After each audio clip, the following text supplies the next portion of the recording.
runs. Good morning. This is the Infrastructure Committee meeting for April 23rd, 2019. Ed Harmon, Public Works Director, is present for the borough, and as well as the borough manager, Sean Metrick. Cindy Rickards, one of the members, is running a little late, and so is Michelle Panopoulos, but they'll be along shortly. I just wanted to start with a quick announcement about this Stream Smart Stormwater House Calls program that's the Conservancy's helping to advertise, which is a program where you can have an assessment of your own property done through a grant for free, for no cost, through a grant from the National Fish and Wildlife Foundation, and to help you direct your stormwater on your own private property in a more sustainable manner. That sounds great. And you can call the Conservancy at 610-645-9030 to learn more about that, or look on their website. Stream Smart is what you could Google for Narberth Borough. So I guess our agenda begins with an update from the Director of Public Works. Good morning, thank you. Public Works has been concentrating work on the crosswalks throughout the borough, specifically downtown, with new crosswalk signage, painting, and repairs. Park maintenance is continuing as we get into the growing season. We have a lot of fertilizing and other preparatory measures that we've undertaken to get the grass and parks in shape for athletic activities. We're also doing maintenance on the playground equipment, making sure that they're properly painted and safe for the children.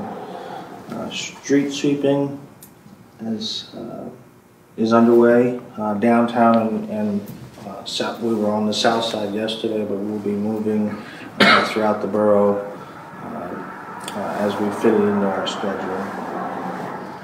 And of course, I want to remind everyone about the CF run this weekend.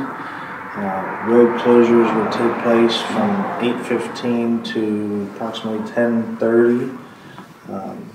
So if you're not aware of the run route, it is posted on the newsletter and on the Take a Breather website. We ask everyone their patience as the run activity takes place this Saturday. That's all I have. Thank you. Thank you very much. Do you mind if I add just one note to Ed's update? Ed and I discussed, and we made a decision about the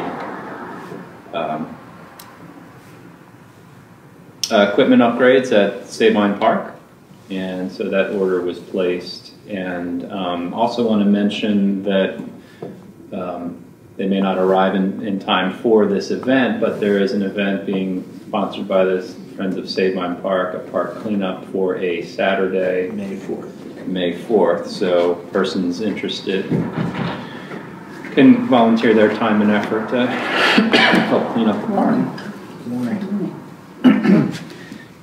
Sabine Park Volunteer Cleanup Day on May 4th. And Sabine Park's going to be getting new equipment.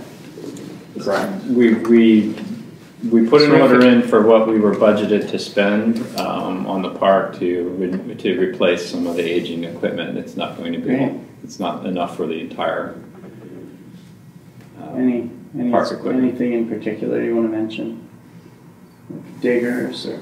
Yeah, there's two diggers. It's going to be the diggers. Yeah, diggers are really popular. The space shuttle and the duck are going away. There'll be some significant improvements. But some diggers. The diggers are really popular. Yes. Yeah. Great. That's fantastic. So we've so far just heard Ed's update, and welcome. And sorry, we're just going to begin with the body of the agenda. But there was a sort of an add-on, an addition to the agenda this morning, because we have two members of the Parks and Recreation committee here. Jim Quinn and Fred Bush is the chair, and they wanted to, I think they were invited, maybe they were invited by you, or suggested to them that they come and talk about the need for higher fence to stop baseballs from finding their way out to Haverford Avenue. Yes. Haverford and North Winwood, yes. Yeah. And so my question is, like, is this a decision that the council needs? Is this an amendment to the budget? Or is it a decision the council needs to be involved in, or is it something you can just prioritize and do without our input?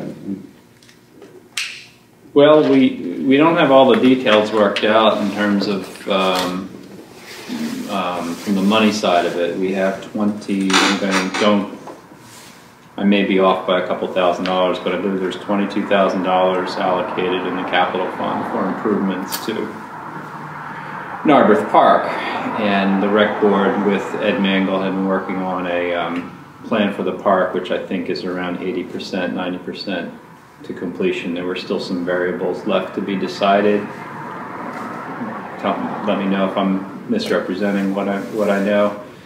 I'm going to be meeting with Ed on the other matter having to do with the roof at 201 Sabine soon, so that conversation, we can piggyback that conversation onto that conversation.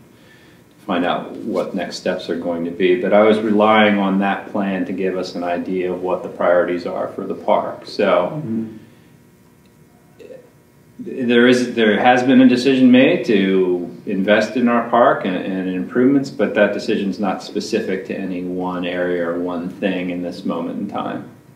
Okay. And we've looked into some cost estimates, or Ed has looked into some cost estimates, and yeah, it's not cheap. So I think we do have to have a conversation about how to allocate the resources that we've already allocated in this capital cycle to the park, and what sorts of things are priorities. I don't feel comfortable making a decision about one element of the park without involving decision makers about that. What would you? Because it's a pretty significant chunk of the budget. What would you want the time frame? Sorry. Oh, I was wondering, what is the estimate that we have right now? What are you talking about? For the fence. I'm not confident that we have an estimate that gives the best solution. Okay. So I'm still working on that. Okay. We do have a couple of estimates, but I've talked with Jim and some other members of the board. So my sense is the conversation's a little premature. Like right now, what we would want is a recommendation for like the priorities, and because I know that there's a calculation there about liability, and there's other liabilities at the playground and other things you might feel that are priorities. So why don't, when you've got that, things worked out, then we have that discussion. I mean, it sounds to me like very, I know that the rec board would like to see that happen, and it's important to them. Yeah, but this is going to topic of conversation for a couple of years. So absolutely. So I mean, Fred wrote I would think, an email about it. I can't imagine that council's wouldn't support it, but I know that there are other things, but I think we'd want your recommendation. Yeah. Okay. Yeah. So it sounds like you think there may be solutions that are somewhat different and possibly more cost effective that'll solve the problem that you're working on. That's my goal. Great. I think that's good to hear. Yeah. I'm always happy to hear that. Okay. Is there anything, Fred, you want to add something, or Jim? Just like a couple of general comments. One thing that changed, let's say naturally, that put more exposure, especially on the corner by the tunnel, is that tree went down. So that tree had a very large canopy that prevented a lot of, it knocked the balls down either on the field or where it wasn't going to do any harm. So with that gone, there's a lot more entering into that intersection. Second, the netting above the fence down like the first base line all the way around to maybe a third base area is deteriorated. So the options are to replace that netting, which from, I believe, the Narberth Athletic Association and from the rec board, we think it's probably a waste of money and that it doesn't increase the protection. So Ed had looked into a couple of options of, repairing, replacing what's existing, but that doesn't solve the problem caused by the tree coming down or the bulbs coming along, especially on Haverford Avenue. It's not as much a problem on North Wynwood. So then a longer term solution, I think that everybody from rec board to Narberth Athletic Association that's involved with the field would be to raise it. And I think the question Ed's battling with is coming up with a vendor that can raise it enough with costs for the supporting materials to include the raise, or can it be angled over the field to prevent more from coming in. And I guess, Sean, on the budget side, what's allocated in that 22 area, the existing offers, proposals that Ed's got are probably in that 60% range, and it doesn't include a labor charge, and that's where I guess we're going from there. Is that? Yeah, just a couple more points. I mean, the obvious one is we're playing baseball right now, so stuff is happening, and ideally we could address this before the end of baseball season. I don't know how feasible that's going to be. The vendor offer that we have on the table, installation would come at the very end of baseball season, it looked like. So we're hoping to be able to get this done before too many of the cars get hit. There's already been at least one hit this year, and there's been more. I guess the second point, just for what it's worth, this is what Rec Board voted on and decided was the most pressing use of the park funds. So I think we also just like to get a sense of the general procedure here for when we have a recommendation for spending in the park budget, whether we should be bringing it to Infrastructure Committee or working with, we're always working with Ed, but whether we should be going to Sean with it, whether we should be coming here with it, what the suggestion is for sort of these larger purchases.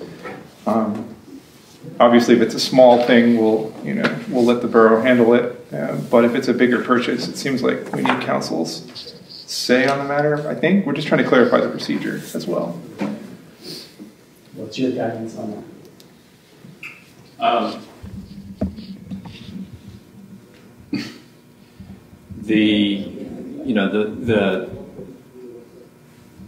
What the rec board works on and what the rec board recommends to council is done under council's direction.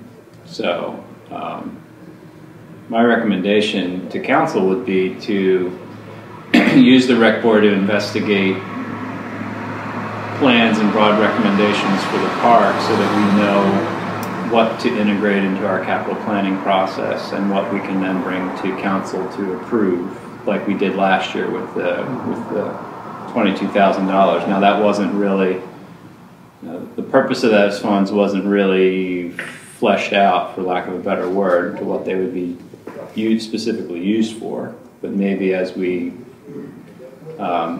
improve our repeat processes and improve deliverables, we can get more specific about what those recommendations entail, what those recommendations mean. If it's not something that council needs a recommendation on, then I don't think the rec board should be working on it too. So I think that's how the relationship should work. So with let's use the netting, the netting as an example. Is this an item that you need council recommendation? I would like council to weigh in on this because it's we haven't defined where the what the $22,000 would be used for, and it's looking like it's going to be a lot of that, if not all of that money. So if we were to purchase, your hunch is that if we were to purchase the netting now and get it up, we would have no money left for the rest of the year. Just spend. I don't want to commit to that statement, but that's what it looks like. That's kind of what it's looking like. I think in answer to your question, Fred, I mean, I think with respect to the process moving forward, it's true. It would be ideal to sort of engage council early, so when we do our capital budgeting, it can be more specific. And then it's a little easier for everyone, they sort of have more specific guidance. But where we have something like this where there's a bucket of 22,000, but it's not specifically out. I mean, council's already authorized that expenditure. I think technically, at that point, you don't really need council approval for how to spend it, but I think it would be smart. And I think what you've done by bringing it to infrastructure, whether by email or attending a meeting, is just a good idea so we can all be in the same loop. I mean, I think technically you don't need to, but I appreciate it and I hope you'll keep doing that. I think it just makes it easier for everybody sort of knows what's going on. And so with this issue, we'll go, at the workshop meeting in May, we'll raise the issue with the full council. Mm-hmm. We'll hopefully have some more information by then about what portion of the total budget, Parks and Rec budget, that will be, and council can decide. Yeah. Does that provide enough clarity about process? I think that seems like the hardest thing, the process of how these things happen is, it's something we're still working out how the best way, but I'm glad you asked. I think that's how it's going to work. Yeah. Yeah, and I think you're right that that's the way it should work in the future. If it's not something that can just be spent on, then bring it and we'll discuss it as a committee and then take the question to the full council. But I don't see any reason why we wouldn't ask given the importance of it, that we wouldn't ask the full council to make a decision. All right. Thank you. Thank you both. Thanks so much. So now informational items for discussion.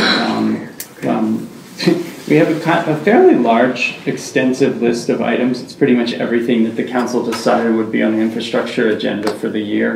And we just kind of like to sort of set a baseline for discussion on all these items. Yeah. If possible, it doesn't have to be lengthy, but just if we can just have a baseline discussion. For stormwater, the reason that we have asked to discuss government reporting requirements is not so that we can understand, because I think it would take 3 days, like a 3-day seminar to explain to us the government reporting requirements, but it's really just simply to say that we understand there are government reporting requirements for the borough, and it's important for the residents to understand that, and that those requirements are both things the borough can do, but also the borough gets points for things that people do on private property. Correct. And so I think this is the main point for having this on the agenda, is to say, yes, the borough is doing a lot of things, and if residents are concerned about stormwater, and we hope they are, that there are resources available to them that they can take part in, and that we want to make sure that those things get credited back to the borough so we get points. Yep. And this is something that the Conservancy is really eager to help us with. So this is kind of the main reason for having this item here, and if you can help us, just give us a general sense of what the borough is doing and what the borough is attempting to accomplish in the next few years to get our points, and and how you might be able to partner with the Conservancy. Yeah. Yeah. I'll give the 60-second Cliff Notes version of compliance. Every government in the Commonwealth that has a separate storm sewer system, that's why it's called MS4, there's 4 S's, has to get a permit from DEP and get that permit renewed to demonstrate that you're managing stormwater responsibly.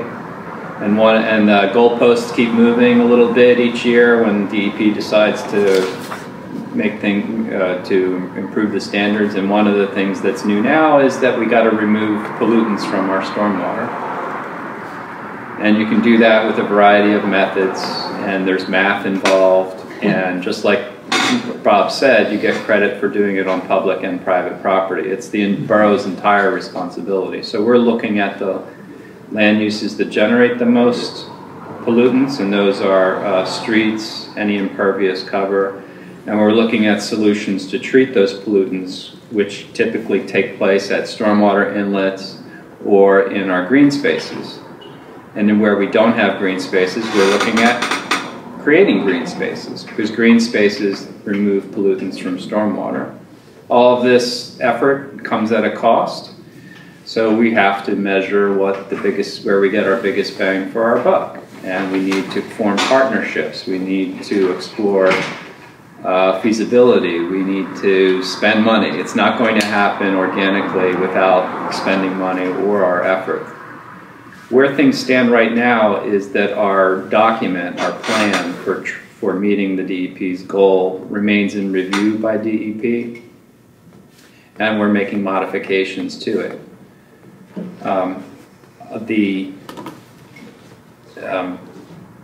That's going to be a continuing conversation with our borough engineer and people from Pannoni, their experts, to let us know what kinds of projects would benefit, would get us to our goal in the most cost-effective manner.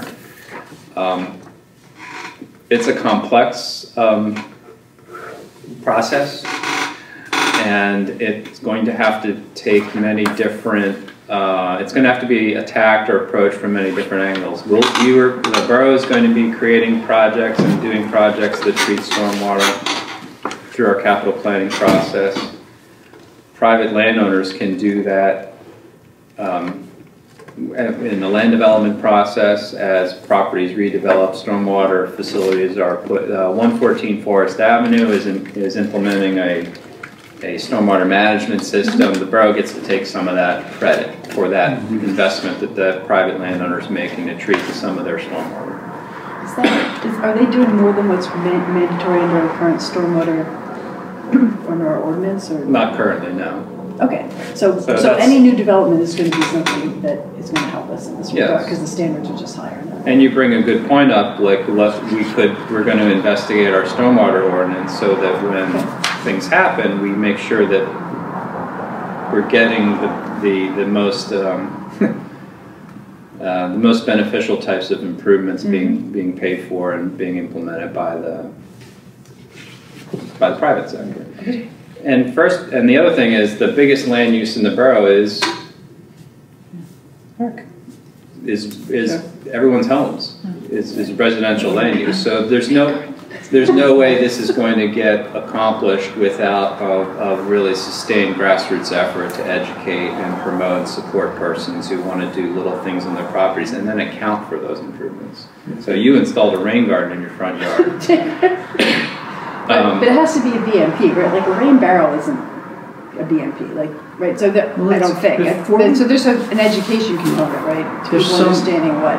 I'm really into the weeds. I'm really interested in the details of this. Sorry. And I'm just aware that we have such a long agenda. Also, what I'm intending is that we would invite Maureen McGeehan from the Conservancy to come to our next meeting to actually arrange how do private property owners get credit for things like rain barrels and stormwater gardens, and because they're in a position where they can help the borough tally these things and document and support the borough in getting these credits. So would that be worthwhile for us? We need an accounting system in the borough for stormwater, and that's completely novel. That hasn't been done before. And so I believe the Conservancy's in a position where they can at least help us account for some of this private initiatives through their Stream Smart assessment program, and so I'd kind of like to discuss that at the next meeting. Okay. And I think this was a great beginning introduction for us, and we'll stay tuned to what the borough, to how the DEP document, after review, if you can bring that back to us and tell us what the modifications were and what the major initiatives will be for the coming years. And this is very promising. It sounds like you're really on the storm sewers and the green space possibilities as treatment solutions, and dealing with the runoff from the streets. And if we can get the residents doing their part, we can make huge improvements. And this is not something we're just going to complete and it's going to be done. This is going to be SOP, standard operating procedure for decades. For the rest of our lives. It's going to be the way we do business. Yeah, this is sustained effort for the rest of our lives. Absolutely, absolutely. Can I ask I'm sorry, I'm late. Can I ask a clarifying question? Please, and then I just want to keep because we're kind of going to touch into every issue on our agenda for the rest of time that we want to. Is stormwater something that, again, I apologize if you said this, that we can utilize the expertise of both the Conservative and our EEAC to maybe package something and bring it to both council and the office to help with the bandwidth of all of us? I mean, is this something where we could? This is what we're working towards. Okay. So next month we'll meet with with Maureen McGee and the borough together. And the EAC? And, no, we'll just work with the Conservancy. Then we'll bring in the EAC and the Conservancy. We'll kind of After that point. Let's do these things in layers. Okay. Otherwise you get too many voices at one time, and we want to just like do this in an orderly way that works for the borough's benefit. Yeah, absolutely. This is the EAC's job. Right. Yeah, and in fact their job is bigger than just coordinating with the Conservancy. Their job is working with the borough manager and public works director to kind of review this whole DEP documentation. Mm-hmm. So we should probably prioritize what we're going to give to the EAC. Yeah, we will. We have a huge agenda, so we'll get there. Absolutely, that's on our absolutely. That's on our agenda, but not for today. Got it. Yeah, we need to. I don't want to do that. Have that meeting until Jesse's in the room with us, sure. So that when we're prioritizing, the people who are going to be impacted by our priorities are there, able to contribute and participate in that, so that it's for real and not and everybody's together on it. And since he's not here, sure. Yeah. But I would also ask then that we reconsider his comment of expanding the EAC, because it feels insensitive to have our chairperson say it would be helpful to have more people, us to say we disagree, and then hand this 3-person committee a long list of priorities. So I think that we should revisit that as a council. So at the workshop, we've got 2 items, action items for the workshop at this point. That's one of them. Perfect. And the second one is to talk about the baseball netting for the parks. Got it. Which the Parks and Rec Board has, before you came in, they made a presentation about that, and there was a discussion about how important it would be to have that, but it's going to be most of the CAP money for the parks. Got it. To do that one project. So that's something the full council needs to discuss. Okay. So there's two action items for the. Did you capture those, or should I be? I just capturing those. Okay. The next thing we want to talk about is the parking plan implementation. Kind of where are we? What's happening? If you can just give us a status update. Sure. This is a topic of conversation in the Public Safety Committee as well, and we had a pretty far-ranging conversation about parking management on April 10. I'll need some maybe guidance from you, Bob, offline about how, and with the president, how council wants to manage these conversations. We shouldn't. You probably don't want to duplicate conversation, but you want to. Kind of stay efficient with what we're working on, what we're doing. I think one of the short-term deliverables is I understand at the business meeting that I was not at that there was a motion was approved to advertise an ordinance to create an invitee protable in list. Correct. Mm-hmm. So that's one modification. The visitor parking. Right. Yeah. Okay. So did we pass that ordinance at the last council meeting? We did. We approved it for advertising. For advertising, right. It's in the shape. That's an easy installation, but there's other cascading effects to that decision. One of them being how are we going to what's the methodology of identifying vehicles in the system going forward, and we want to move it towards a license plate based system. But we haven't had that conversation and buy-in yet from the police department in terms of how that functionally works on the street. The system has that capability, and we think it's the easiest route to go. The larger conversations, they're going to need more preparation and work because they have costs tied into them, is establishing the new geography of our residential permit program, the 3 zones that are in our parking study, call it the north side downtown adjacent zone, the south side zone, and then zone 1, which is pretty much the rest of the borough. and what streets within those zones are going to be regulated for 2-hour parking. The proposition at this point is to keep the same geography of street. In other words, if you have a 2-hour zone on your street now, you will have it going forward, but there will be a method to either elect in or out of that regulation once we establish the new rules. And some of those new rules are going to be affect the price of residential permits. So if the residential permit becomes more costly, maybe some blocks don't really want to have the regulation anymore, because there's not a parking problem on a lot of our streets that do have 2-hour zone regulations. There is parking problems on streets with 2-hour regulations too. We know that from the data we collected in the study. So that geographic, the installation of the new geography of the parking system is going to take some preparation on our part, some cost estimation. We're going to have to there's going to have to be signs purchased. There's going to have to be streets evaluated. There may need to be streets painted a certain way to effectuate the outcomes we want.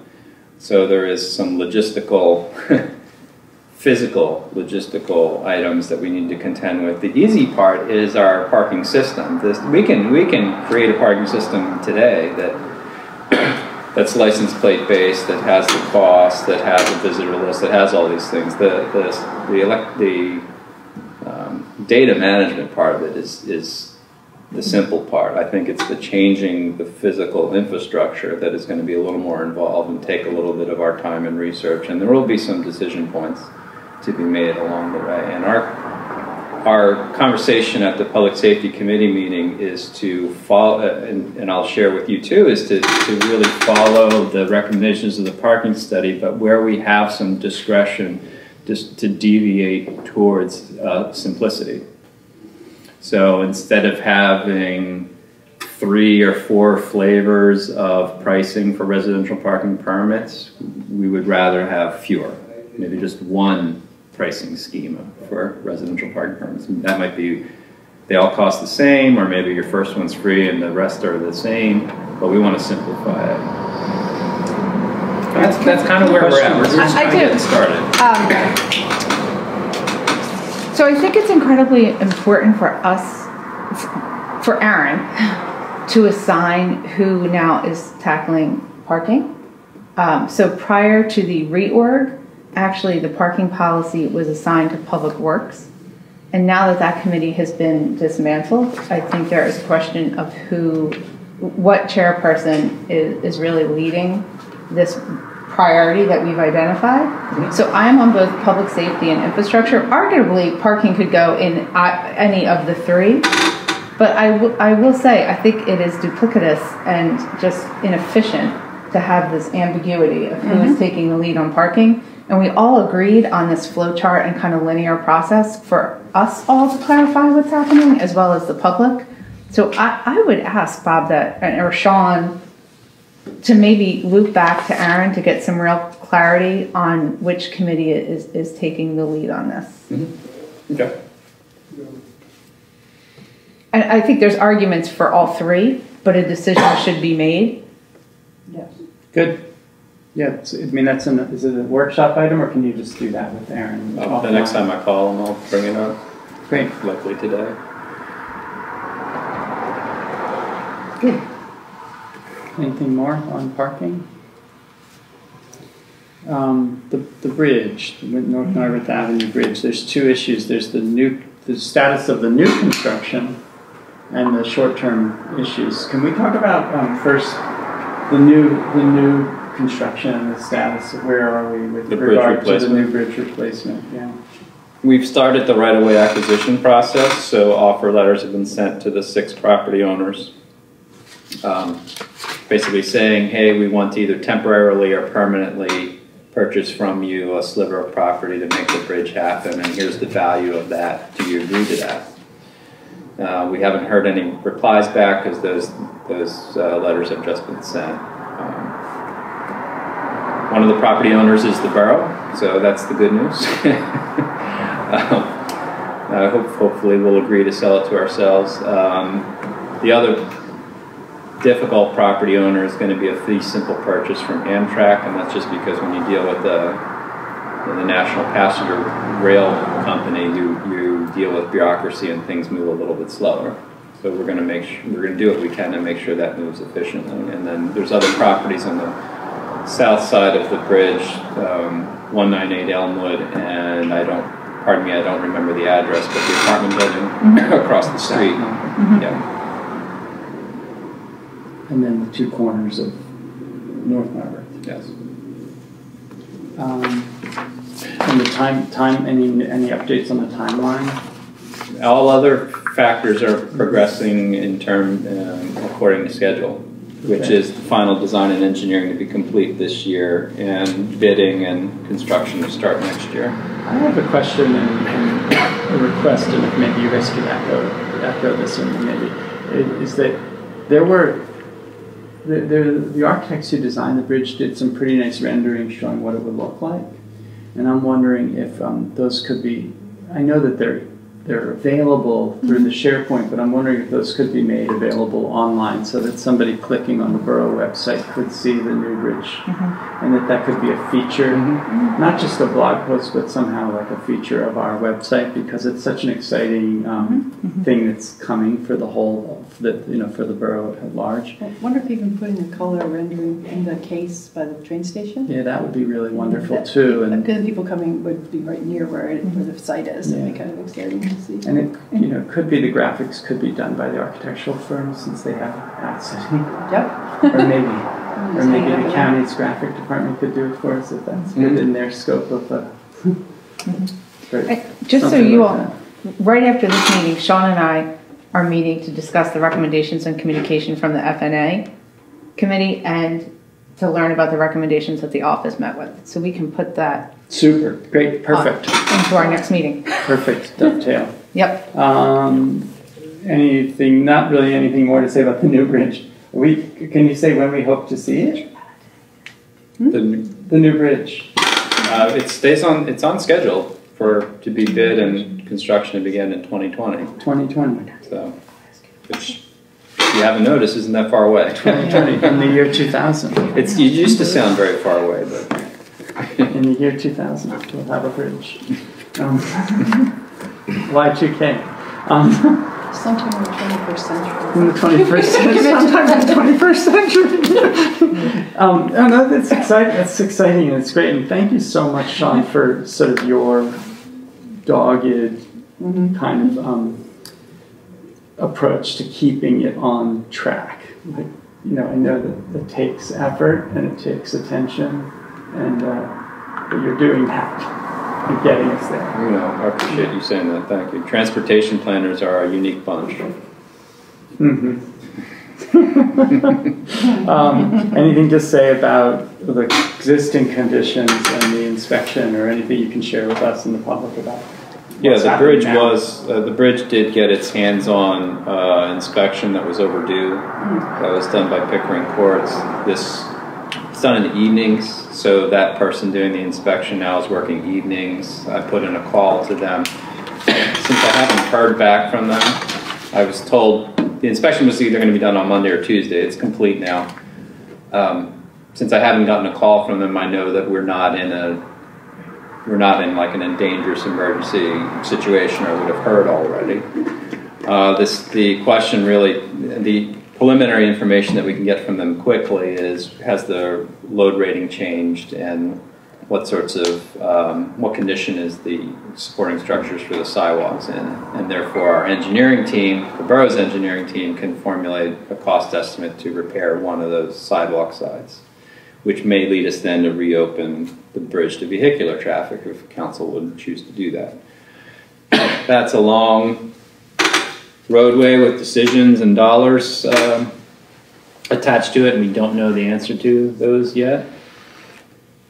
Vertical? The protection. Do we know anything more about that?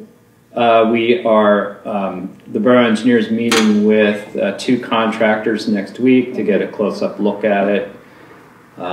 She verified that Amtrak is not comfortable doing the installation itself and would just farm it out to a third-party provider anyway. So knowing that, we know we can get it done more efficiently on our end. It'll be a project that'll have to go out to bid because it'll likely exceed the minimum bid limit, which I think in 2019 is a little over $20,000. We'll know more what that will cost after the contractors have looked at it and given Jen an idea of general costs. You can present that information to council. There will have to be a bid package that will have to be approved by council to go out, and then we'll go through a public bid process to secure that. We had thought that under PA law, you can do things without public bid if it's an emergency situation, but we talked with our solicitor and the borough engineer, and this doesn't quite qualify, and it would. So yeah, that's all I need to know, and we'll go through the bid process. It's a little lengthier. You have to advertise it twice. It takes 30 days. You got to open the bids. You got to evaluate them, and then award it to the lowest responsible contractor. Every turn. So I'm thinking that's probably a 60-day turnaround, 90 to 120 day before we see it, see the work done, for a cost that's likely going to be more than $20,000. But I can't speculate yet what the. Just a quick. You'll want a little more clarity than that, I'm sure. And the vertical, I can't remember why. Shielding. Shielding. I can't remember what we call the vertical shielding would need to be done whether we reopen the bridge to traffic or not. Is that correct? That's my Yes. understanding? Okay. Correct. Can you ask the question again? So it's prior to It needs to be reopening the done bridge, regardless it of needs to whether be we done. open to traffic or not. It Yes, needs to be done. yes. That's not. Does it? I wanna But make does clear it? that's not a Just deciding sequentially factor. though, does the shielding have to be done before we can reopen traffic? If the bridge can be reopened to traffic? No. Okay. But it just just needs to needs be to- done soon. Yeah, it needs to be done within 180 days of the notice, Okay. which was made in February, and So it's conceivable that we could be reopening the bridge sooner than 180 days, than 60 to 90 days or 180 days. well, there's other variables and Yeah, Right. I to understand. go into that decision. But it's not totally, there's still reason to hope. Maybe. Yeah, okay. It's not prerequisite. I'll hope. I'm going to hope that we can reopen the bridge. Anything more to say about the bridge, Sean?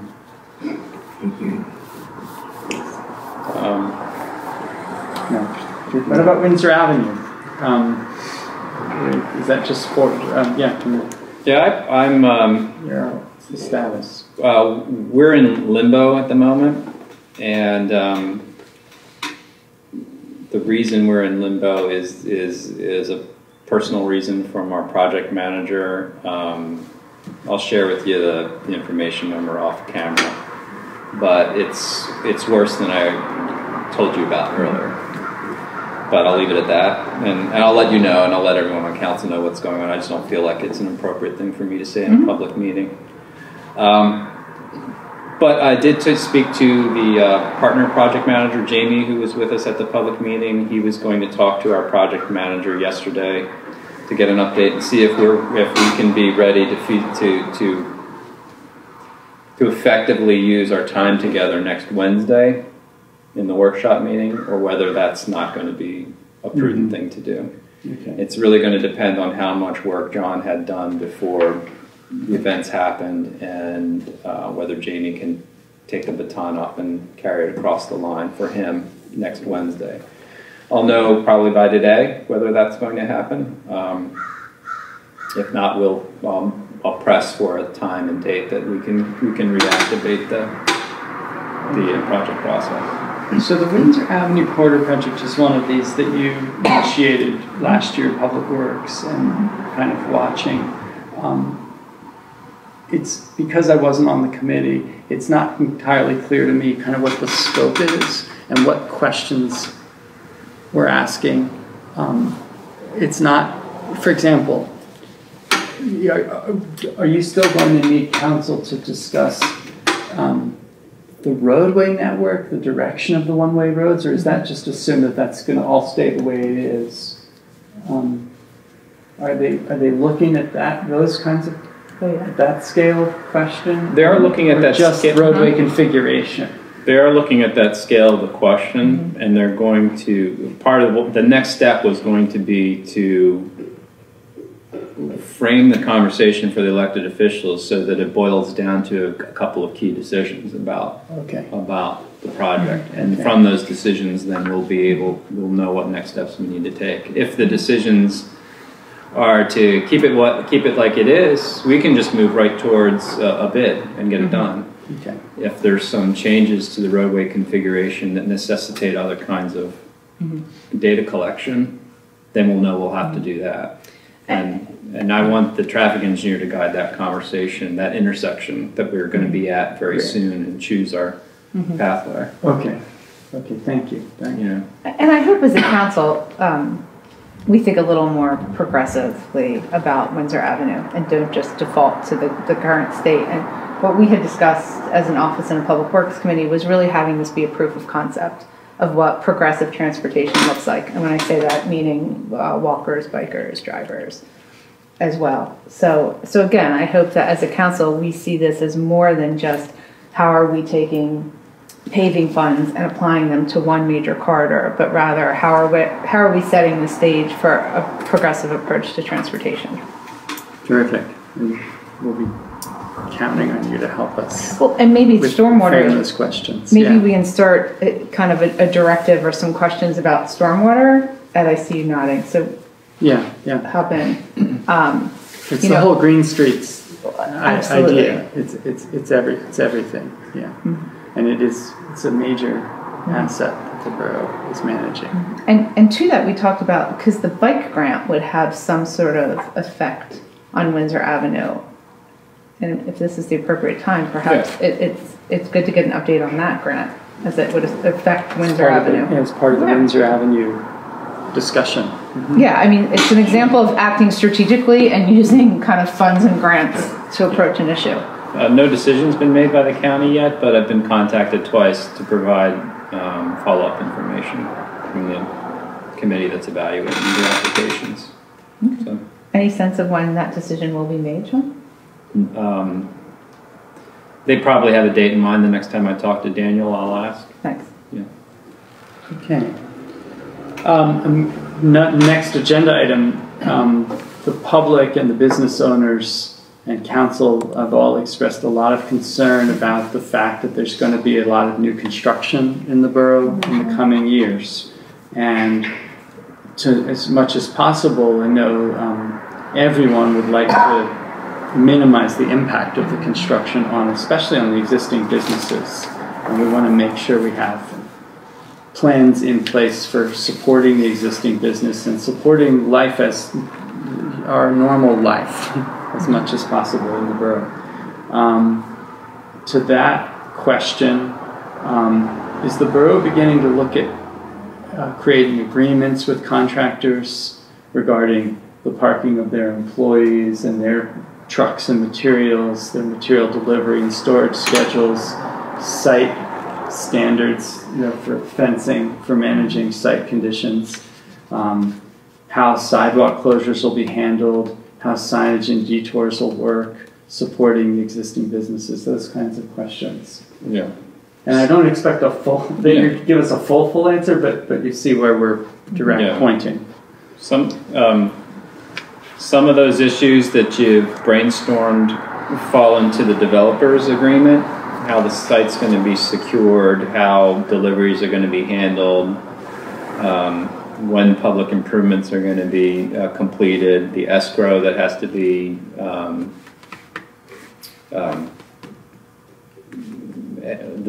the funds that have to be held in an escrow account for the completion of those improvements. Some of these issues are dealt with through building code regulations that require site development standards, safety with site development. What you have to do if you're going to build next to a pedestrian way, what sorts of at a certain height, what sorts of measures you have to take to protect persons walking by, or whether you have to close the sidewalk or not. The things that we're familiar with when we walk around Philadelphia, and there's work being done on taller buildings. And then the third thing is things that are, some of these things fall into the category of conversations we're going to just have to have, and the relationship we're going to have to build with the project manager and the borough engineer to make sure that parking is something that's been brought up a couple of times. Well, we can't really regulate where a contractor parks their vehicle in any way, in any special way other than the way we regulate any other car that parks in the borough. So a contractor would have to put money in the meter if they wanted to park on Forest Avenue. But we can create informal conversations around that and say, hey, can you park over in this area? We can make sure there's always spaces for you. It's not in the central business district. And we can make that work. So I don't know if I've answered your question, because there's a wide amount of concerns, and we've heard them all. Yeah, no, I mean, I think it's a good start. I just would like when you do meet with contractors, just to impress upon them the importance of the site conditions and that we expect a high standard if possible. You have a question, What's Michelle? the developer's agreement? What is that? You said the first thing you mentioned. Every land development enters into a developer's agreement with the borough when they start construction. So after you've gotten approval, you've recorded your plans, and you've got your building permits, and you're good to go. The shovels are showing up. Okay. Before that happens, there has to be an agreement in place between the borough and the developer to say, you are going to do A, B, C, and D, and E, and those are typically public improvements. Like you're going to finish let's take the Price Crossing development, for example. So in that developer agreement, it says you are going to put in the driveway areas, the parking areas, the curbs, the stormwater, the landscaping, and you're going to do it according to these standards. And if you don't do it, we're going to take the money out of the escrow account and pay somebody to come in and do it, because these are public improvements. We need to be able to get into the development, whether you finish the buildings or not, to service it for fire and public safety and trash and all the other things. Maybe you sell half of the units and the developer goes belly up. It's a way to make sure that the public part of those improvements get done. This is under the authority of the building code, our building code. I vaguely remember this, but because people will ask questions about why things like parking aren't included in that. And I don't think they can be, but I want to make sure that we've fully fleshed out what can and can't be included in the developer's agreement, just because that's enforceable. Yeah, I think that's a good question for John. Yeah. Like I'm habituated to what they're in, but I can't answer the questions for what they... Do you want to take that on, take that into detail, and sort of share that with us? Sure. Okay. I think that'd be great. Yes. Comment? Cindy. Yes. FNA, well, we're all always invited to the Narberth Business Association meeting, but the NBA reached out to FNA to invite us to their next meeting on Thursday. And one of the topics is communication and support amongst this construction. At their last meeting, there was a discussion apparently about the NBA creating signage during this construction. And a business owner came to me with some questions. And I said, hold off, please. The NBA can't and shouldn't be placing signs around the borough, but rather I think that's a conversation larger about communication, about support during this time of much change, and we will take a holistic approach to that. Yeah. So once I collect some information from our business owners, one of which will most certainly be detours, parkage, and signage, then maybe FNA and infrastructure can, with the office, talk about how we can kind of approach this. I think that would be great. I think the more, if we can have opportunities soon, rather than waiting until it's all on top of us, to really start coordinating together. I think it's good for everyone to be in the room together. Mm-hmm. to hear, so that we're all hearing. I totally agree. We're all hearing the same thing and sharing information, and that's terrific, Cindy. I agree. I'm glad you've sort of initiated that. Yeah. To your question, and I think this is actually where Michelle and I are the yin and yang. So, in that your expertise is looking through and what are these developer agreements and really come through something that's enforceable. I do also wonder if a suggestion from one of the business owners of us facilitating a conversation between council, the office, businesses, and developers about, hey, this is why developers need our businesses, and businesses, this is why you need the developers. Right.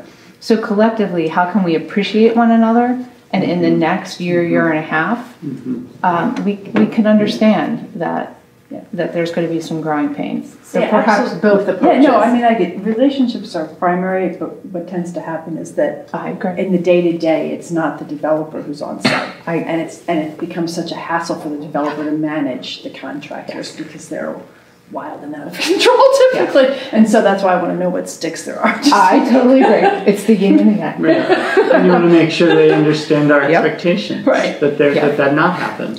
A coffee breakfast is nice, but at the end of the day, it needs to be an agreement. I get it. Well, there's only so much you can do. But to your point, Cindy, it's really good. It's like these are really essentially none of these are oppositional relationships. We're all in this together. We're all looking for the same outcome, and we want the borough to thrive. Absolutely. And so everyone's going to do their part. Absolutely. Yeah. It's great. Ready to move on to Sabine Avenue now? Are we ready, guys? Sure. Okay. We are I'm getting a date on my calendar with Ed Mandel, and the design of the roof bid. He has told me he's nearing completion. He wants to go over some of those details in a face-to-face meeting with me. I don't know if we'll be ready by next Wednesday to discuss that at the workshop meeting. I'd like to think we can, but as soon as I get it from Ed, and it's all together, I'll make sure that council's aware of that, because there'll have to be a motion to approve the bid package, and that's just for the roof. The ADA ramp and sidewalks is in a similar position to being ready to go forward. That's on target, on budget, and Eric Johnson met with Ed Harmon to go over the site and identify those areas that needed repair. And we're confident that we will meet our budgeted amount for that work, which is $24,000. The parking lot, there is no way we can meet the budgeted amount of $26,000. We explored all sorts of options, even the cheapest, but like the cheapest option is to avoid the milling, which is grinding up and then putting down, not to mill, but just to put down a thicker top coat on top of what's there. And even that was coming out in the low 40,000s, and we only have 26 budgeted. So for the time being, I'm not moving forward with that because that's over budget, and we can't go over budget. So that's where things stand with Sabine. I'm also working with Council President on a sketch for our, and I've been talking with Bob about it as well, our sketch of our idea of the request for proposal that will go out in terms of future uses, site plan, and elements on the site. And Bob, we had a very productive conversation, so I'm looking forward to more of those to align that and get that teed up. I'm wondering, I'd like to take a risk and share, like at the risk of being misunderstood by the public. I'm just having a short, brief discussion about this. There's kind of, I just want to share a little bit of our conversation because I thought it was interesting. There's kind of, one way to look at, say, the Sabine Avenue property is to say, like, that the borough defines exactly what we'd like a proposal on, which would require a tremendous amount of decision-making on the front end about what we want. Now, certainly there's no question, I don't think there's any question that we don't want to continue to have a park there forever. That's not the issue, right? So any proposal, that would sort of not include a park, we would jettison, we would reject it, for example. There may be other things that the community feels that way about. Like the community might, I don't know what those things are. It might be the community feels that we never want to be without a daycare, or we never want to be without a community food bank, or we may never want to be without a senior center. Right? Those are things that this community has to decide. But so an alternate approach to predefining everything that we would want would just be to say, what many communities do is they'll say to any and all interested parties with ideas about how to repurpose or how to make use of this and support the borough in its goal of having a park. A green space and other things that the community might want. We're opening up for proposals, and that the proposals would have standards about showing the economics of it, how it gets paid for, how it gets funded, whatever it is. Engaging community. Engaging the community, so that this opens to a very broad group of people, things maybe that we haven't even thought of, or that might be desirable. We don't know. We don't know what we don't know. So that was the kind of. But Sean, Sean said there's certainly it's not just as simple as doing like snapping your fingers and doing. Sean was pointing out that we might want to put some constraints in place, like we don't want towers. Sure. We don't want to hear from a developer who's going to propose towers. Sure. Yeah, An abattoir. But we're very much interested in hearing from you if you have a proposal about green space. Sure. Community. The other risk in failing to put any kind of definition up front is that potentially interested people look at it and go, this is so broad, for me to answer this question with no guidance will take me months of research. They're asking me to do their work for free. Pass. Well, that's fine. It really is. If you think about it from their perspective, I think if you want the best quality proposals, you need to be willing to do some preliminary thinking to put some broad structure. Parameters. You're saying the same thing Sean's saying. But not too broad, because I think there's a sweet spot somewhere. I don't know what it is, but there is a risk in people looking at it and going, I'm not interested. This is gonna, you don't know what you want. Yeah. So I kind of hear you saying, Sean, that you're game for helping us find that sweet spot and create this thing. Yeah, there's going to be the expectation with a proposal for service or a proposal for good that's going out to bid, like when we bid the roof. When you bid the roof, or you bid the solid waste contract, you bid these things that are going to be the person's going to have to deliver on. They give you a security bond up front that says, hey, this number that I put in the bid, I'm good for it, and I'm going to do it. And if I don't, and if you accept my bid and I don't do it, you get to take this money and go and bid it again. It's sort of a security to say, hey, if we don't follow through on our promise, here's a financial security for you to cover all the effort it's going to take to do this again, because we backed out of it.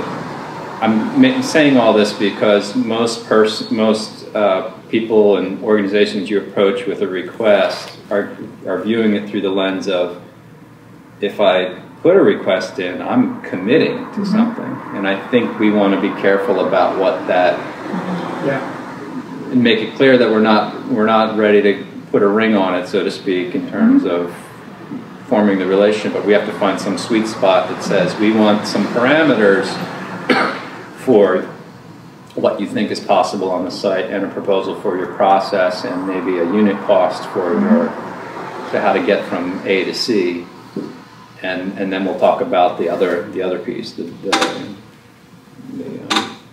implementation of it. I think it's going to be a delicate little jig we're going to have to do. So moving back to the priorities, Sabine is priority. It's been assigned to infrastructure to take the lead, and as in all the priorities, there are certainly connections and conversations that have to happen with other committees. one of which, particularly in Sabine, I think is FNA, given the fact that we do depend on revenue from that space. So perhaps in the development for identification of that sweet spot, FNA in the office can consider what is possible given those financial constraints, because we should probably have an idea of what that looks like as we build that RFP. You know, what really is possible financially. I think Sean will. I mean, absolutely. We need the expert too. That's sort of a lot of what we need from the person who's responding to the RFP. Exactly. To know what's possible financially, because it's not going to be. It's not like the borough's paying this out of pocket. There's so many different ways to finance projects like this. You know, various tax credits and private and public investment. So I guess that's not what I was thinking. More, how do we take that for the time being? Oh, that revenue. For the time being, assume that there's zero cost to the borough and the revenue continues at the same level that it's coming in now. Well, that I would say assume that, because so that should any other exactly. Because any other outcome, it doesn't work for us. Well, and that's my question. Do we need to, as part of that RFP, say there has to be a part of this that's revenue generated, sure. and that revenue Absolutely. has to be this number? Maybe it's not 250. Maybe it's. But I think Sean's going to guide us in that, and it's.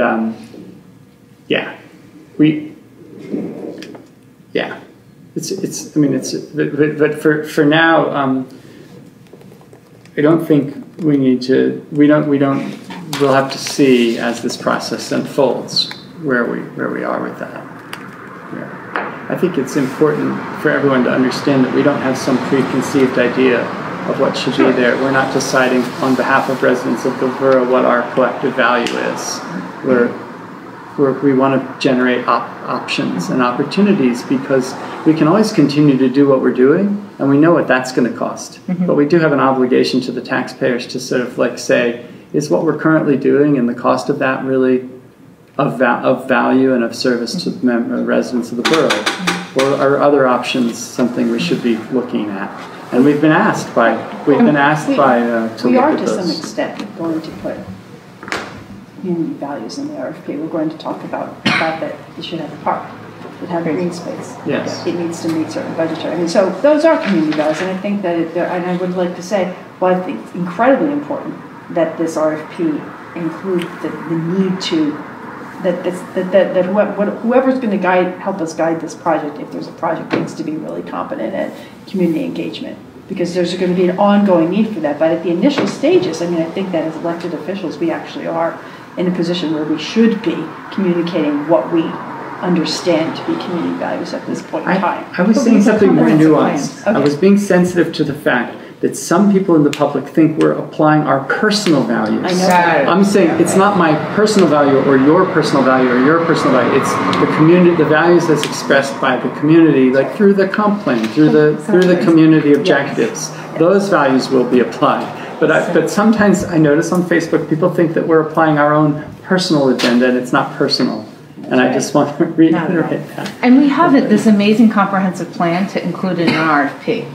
We don't have to start a conversation about community values because we just ended a process that did that. If we have it, if we pass it, yes. We have a draft. Yes.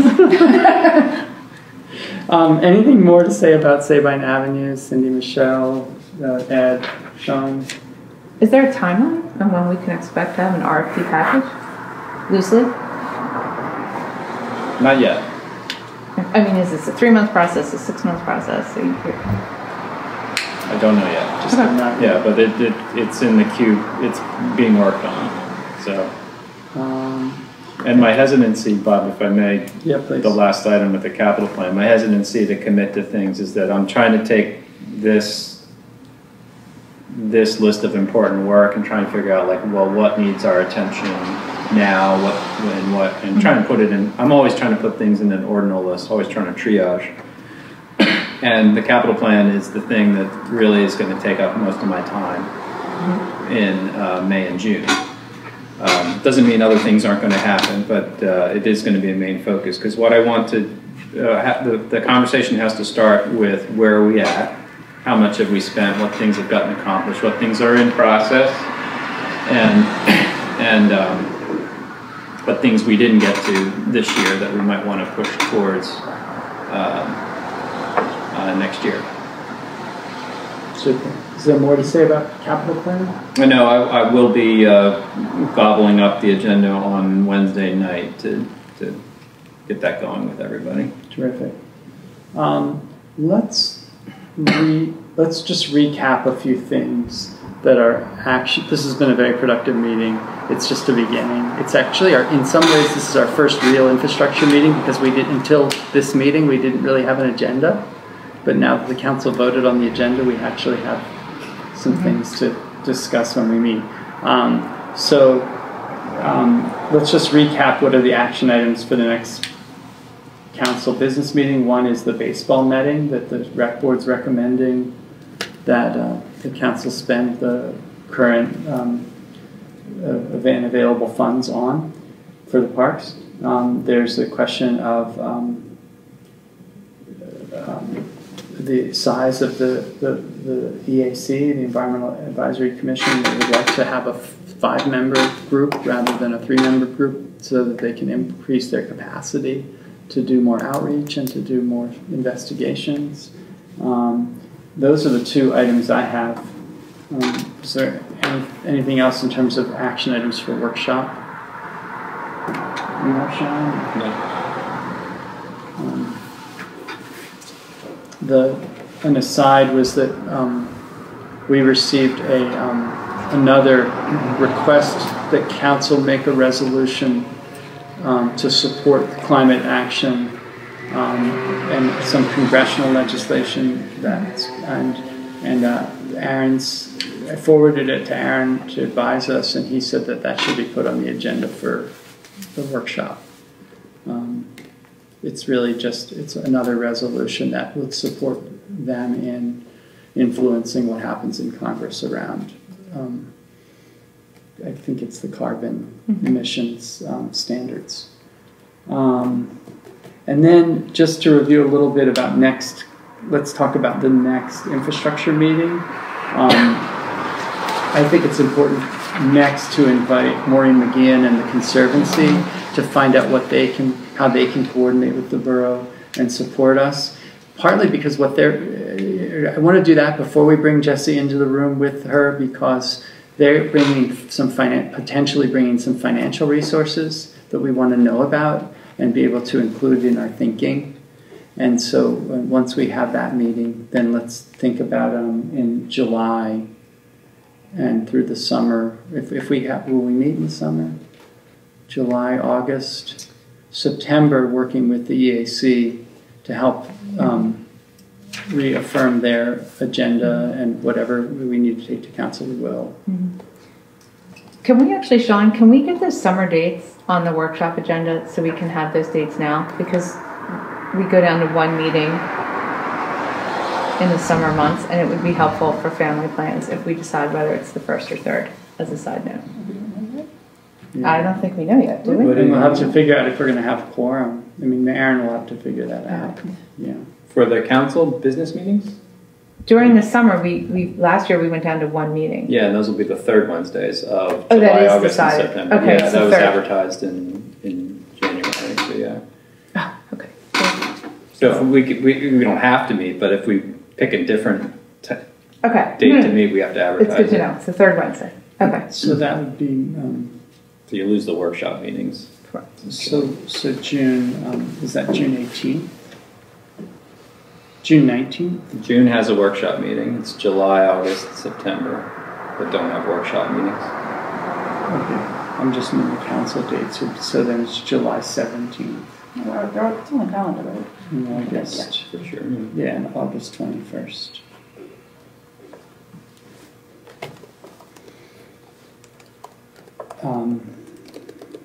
Ready for public comment? Mm-hmm. Yeah. Please state your name and your address. Fred Bush, 105 Foxhall Lane. Just had a comment about the borough's stormwater management plan. The past plan that was up a couple years ago envisioned a large basin being dug under the park. So Rec Board has some objections to that. I don't know what the current plan entails that you're going back and forth with the state about, but if anything, if you have any plans involving the parks, I think we'd like to be informed about it. So please let us know if the current plan envisions anything in the park spaces on the same scale as the last one. That's all. Thank you. Anyone else? Anything else to add or add? Thank you. Committee? Okay, so we're adjourned. Thank you. Thank you.